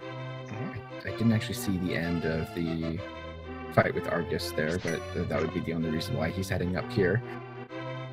Malgord on their way to Cold Stair to get their last crystal.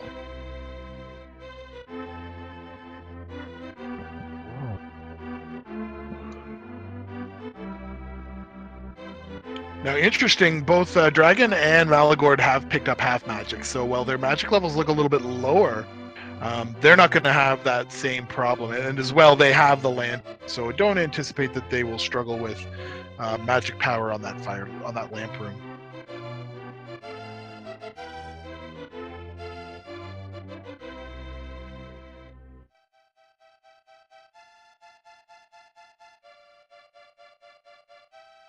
And so interesting, Gemma in chat letting us know that he did do as I had thought somebody might, which was getting a lamp from water walking.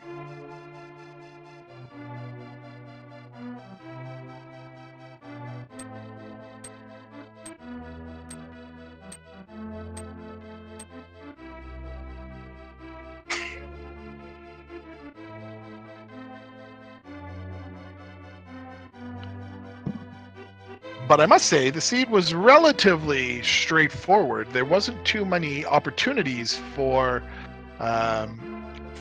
divergent paths. It pretty much led players around by the nose. The times when you had to go into pendant dungeons seemed to be pretty obvious. Yeah, it definitely narrowed down the options enough that you really ended up with no choice but to, I mean, either go into Skull Woods or Tower of Hera, and neither are that slow. I mean, they're both pretty quick to navigate through, so it wasn't... Yeah. And the only real troll item was then the Titan's Mitts in K45, which did give Malagord on our race here the bulk of his troubles. He searched high and low for those. Just turned out that was one of the last remaining places that he checked. Yeah. And it slowed him down tremendously.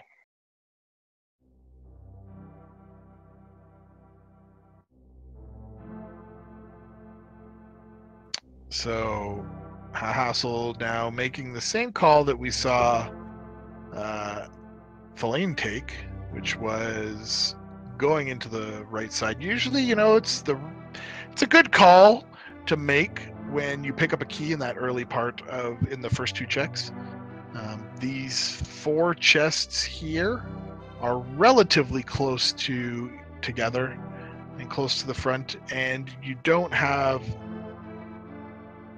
from a time perspective, it's not too bad to make these checks.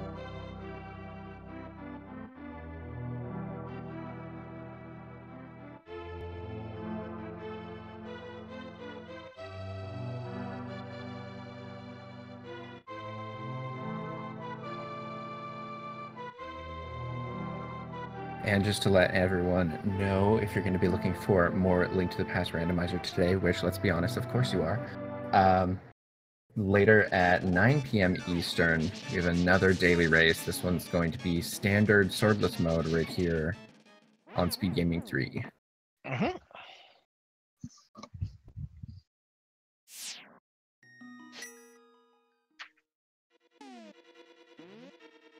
And additionally, on the Speed Gaming main channel, coming up in just a few minutes, probably just as this race is concluding, we'll see a race between Hippo and Gerdo, game 2 of their tournament race in the quarterfinals of the Spring 2018 Rando tournament.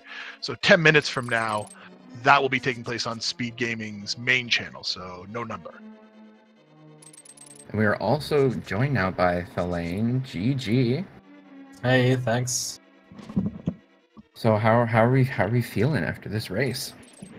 I think it went okay, apart from that fiasco in Ganon's Tower. But yeah, as I said, apart from that, it was pretty okay. Yeah, that's always a unfortunate situation. Do you want to maybe talk about that a bit? I think I saw you talking about it in chat, but yeah. So basically, kind of my automation went off there, just like climbing Ganon's tower, trying to light the torches with the lamp, and yeah. Then I realized, oh wait, I don't even have lamp. Then I looked at my magic, and I was like, uh-oh, this might not work out. And then I collected the small magic pots in the room, and then found out it didn't work out. And it was so sad because I could have grabbed like a ton of at least small magic pots along the way, but I just didn't think about it. Yeah, that's kind of what we were speculating too. Sometimes you just get into that muscle memory almost of just going through exactly what you're used to doing and then realize, oh wait, I don't actually have enough magic to do this because I don't have that lamp. Yeah, but other than that, I for once didn't unnecessarily dip into any not required pendant dungeons like Hera or Misery Maya.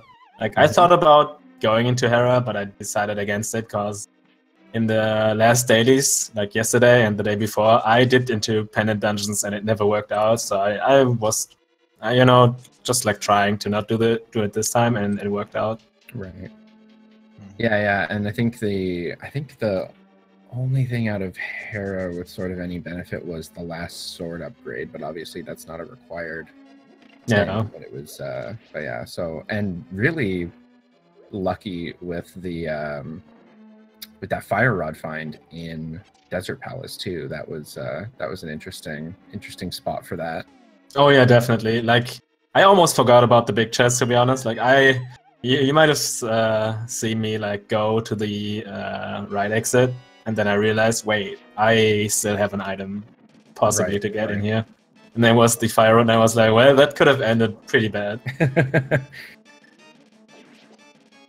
Yeah, and I think you were the first of our featured runners to go through desert. So we got to share that moment with you of discovering that fire rod was sitting right there and the dungeon could now be completed.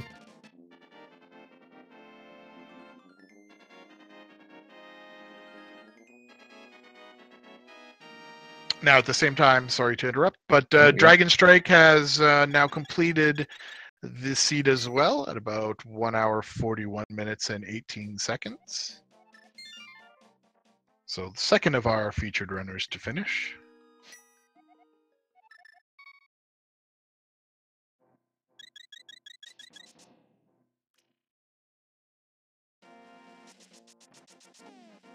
But yeah, I think other than that, we saw a fairly... Well, oh, and then I guess also the... wow, can't remember the name of anything right now. The mirror on... I'm forgetting the name. Yeah. I'm forgetting the names of everything all of a sudden. Yes, Mothula. Thank you. But otherwise, it seemed like a pretty straightforward seed. And even that move itself, it was... by the time that was necessary, there wasn't really much else to do. So it really the seed didn't necessarily do a lot of twists and turns. Yeah, I agree with that. It was pretty straightforward, except for like maybe, you know, some locations like, let's say, Graveyard Ledge or something, which you could have checked along the way, which I did, or you might have just like went straight down to K45 to get the mids. Right. Yeah. But yeah, when I was going to Skullwoods, there was only really Skullwoods, Catfish, Zora, and I think Hera left open. So it was like, do I go all the way around to Hera, which I decided to skip earlier, or do I like go into Skullwoods and hope that there's something in there? Yeah, and it was really that check of K45 shortly after doing the north route that helped you out, finding the Titan's Mitts there. Certainly just put the rest of the seed into a pretty standard path. Unfortunately for some of your opponents, they took a little while to get there.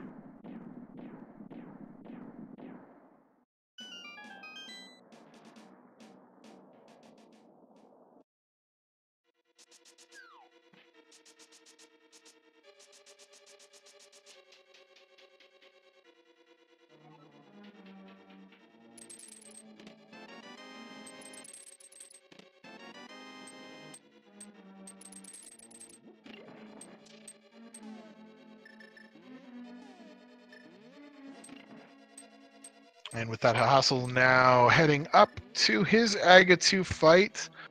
Malagord on his big key hunt. As everyone's going to have fairly good times here in this daily race.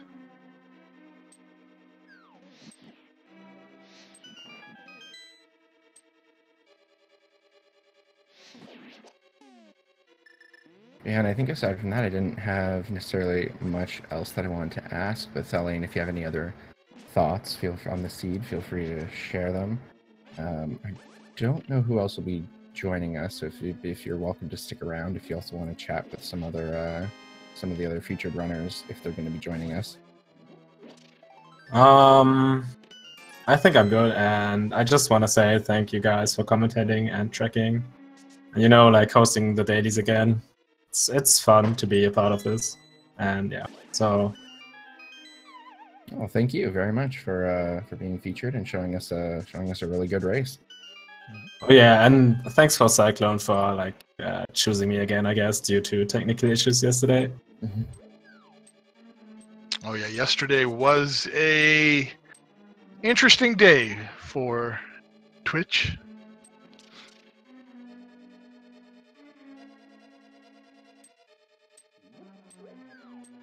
So Malagor trying to go full right and makes it through that bridge. That is probably one of the rooms that I dislike the most. Yeah, that one's not fun. Yeah, I just don't like it. Now this is actually going to save him some time because he is going to get to behind the Armos Knights relatively early on with skipping the entire left side. So he will benefit from this. But that one room is just awful. I don't know who made that room. And we see how Hassel just getting through all those last batch of teleports on the Ganon fight. It's always the last one, you know? Doing a great job using the fire rod there, getting that torch glitch. Mm-hmm. And it looks like that is going to be the Ganon fight for Hassel.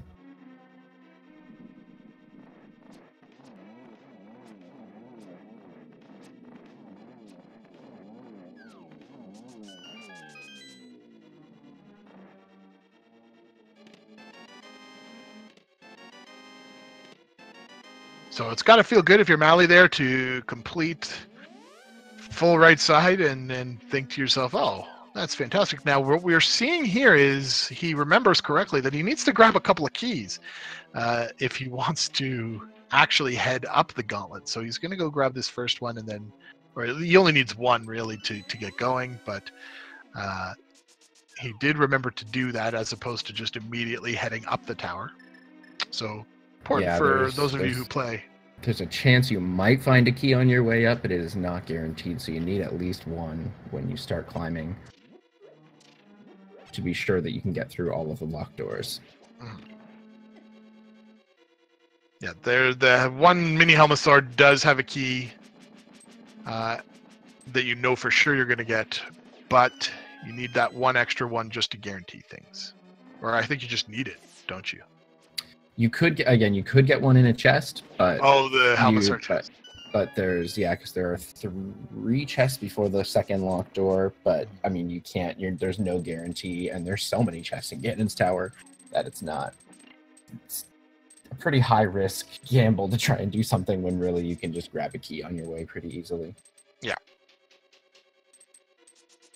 Especially if that skull key is available to you, because you know it's always going to be there. So Mally is going to take his time here to just replenish his health and his magic.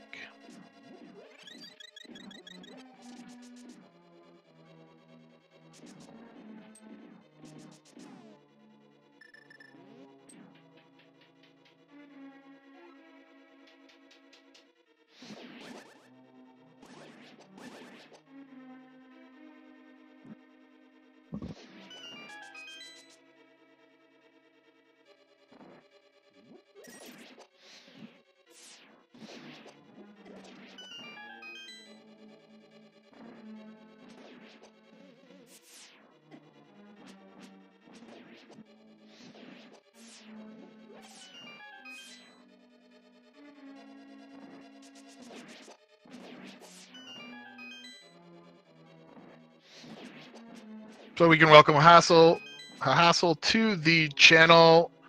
GG. Yeah, thanks. How are you feeling after that particular race this day? I feel okay about it. I felt like routing wise I did okay, but something about my execution was a little off, so a little bit meh about that, but overall I think that's still a pretty decent time for this seed. Yeah, it certainly didn't offer you too many options for variety of pathing choices, so you definitely followed what the expected path, I would say, was. I do have to ask, I know is one of the things that it seemed like you got a little frustrated there in your Palace of Darkness, that turtle room. In the dark. Yeah, with that one, I was just like, I only have 7 hearts and it's green mail. I should just I'll come back later when I have better things like, a fire rod or ether, which coincidentally I had both of when I went back.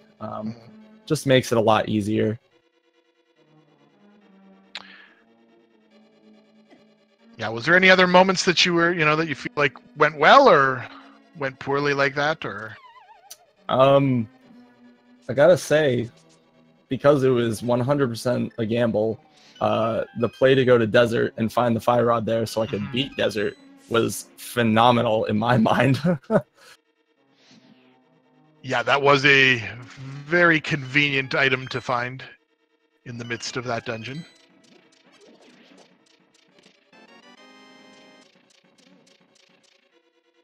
Yeah, I mean, other than that, the seed wasn't too bad itself. I mean, Skullwoods being as important as it was interesting since it was a pendant dungeon, but other than that, I mean, it felt like a pretty straightforward thing to run through. Yeah, and we were definitely seeing that too. There wasn't much opportunity to get set on a bunch of different paths, even with Skullwoods having the mirror. It was pretty straight. It pretty much funneled. It eventually would funnel you into that. So it was eventually hit a point where there was nothing else to do, but either Skullwoods or Hera. So some pretty short dungeons that wouldn't take you too far off track.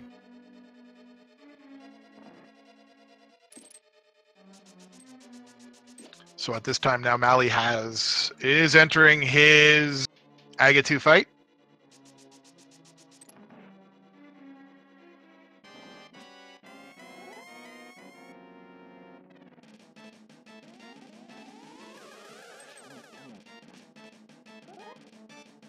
But yeah, I think aside from that, we don't necessarily have a bunch of things to ask because of how straightforward this was. But if there's any other thoughts you have, you're welcome to share them. And I think Thelane is still with us if you wanted to talk to one of the other featured runners at all about anything. I think for the most part, I'm all set. But before I hop off real quick, thank you guys for commentating. Really appreciate that. Thanks to the trackers and just thanks to the whole Speed Gaming staff for putting these dailies back on and together, because they are a phenomenal time and really fun to be a part of.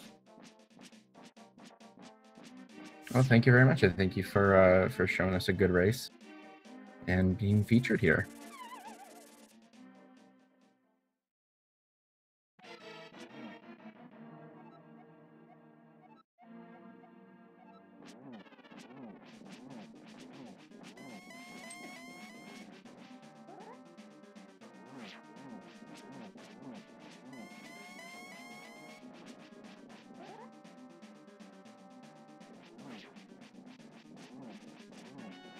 And you see Malagord here on the Ganon fight.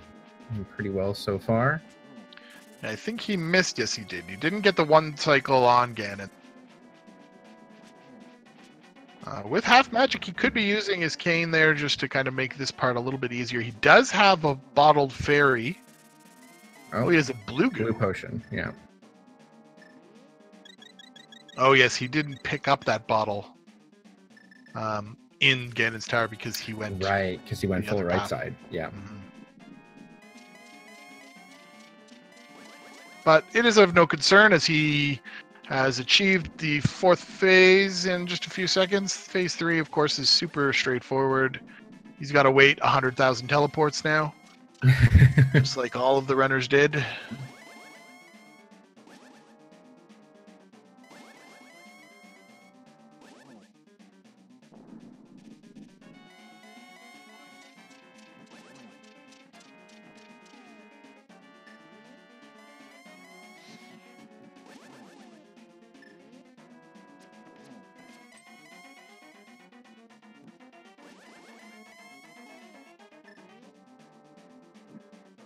He's going to set himself up here for a nice triple. or the opportunity for a triple, and it looks like he missed it though. Just that a last little one too just slow. didn't quite connect, but he does get the last shot in. So that's going to be GG for Malagord. Yeah, and still with a very respectable time of 1 hour 55 minutes, and we'll see in just a few minutes how many seconds. Not too bad. Looks like about 12 seconds or so. And with that, all of our featured runners have now completed the seed. So, must say, especially thank you to all of them for being restreamed.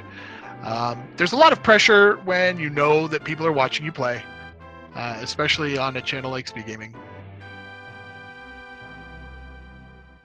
So let's just throw some GGs up in chat if you're still here, just to let them know that we appreciate that and the entertainment that they provided us this afternoon. Absolutely. Another big shout out to our trackers, Sonskill and Bori. And I think Malagord's going to hop in with us in just a second. Hey, Malagord, GG.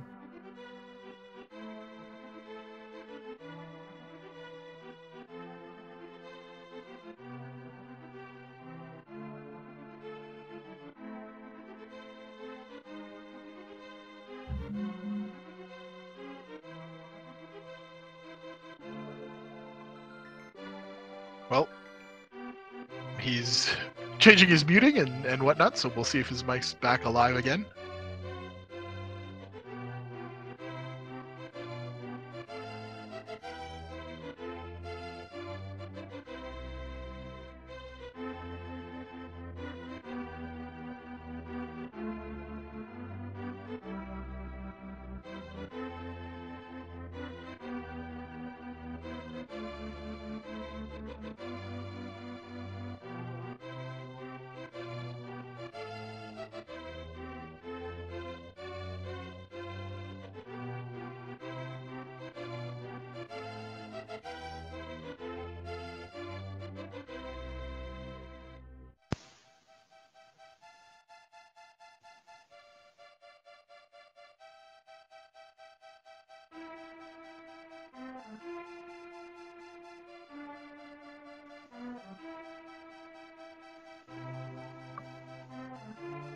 So I think we might have had Malagord's audio working there for just a moment, but unfortunately, not hearing him yet.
Okay, so I think, unfortunately, due to technical issues, Malagord won't be able to chat with us, but GG to all the runners. If you enjoyed this race, be sure to go check them out, give them a follow.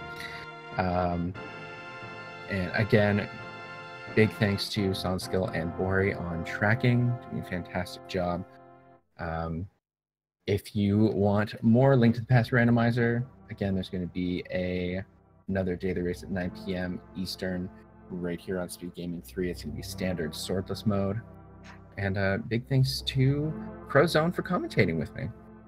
Absolutely. Thank you for joining me today as well. And all of you guys in chat, thanks for watching, and we hope to see you next time.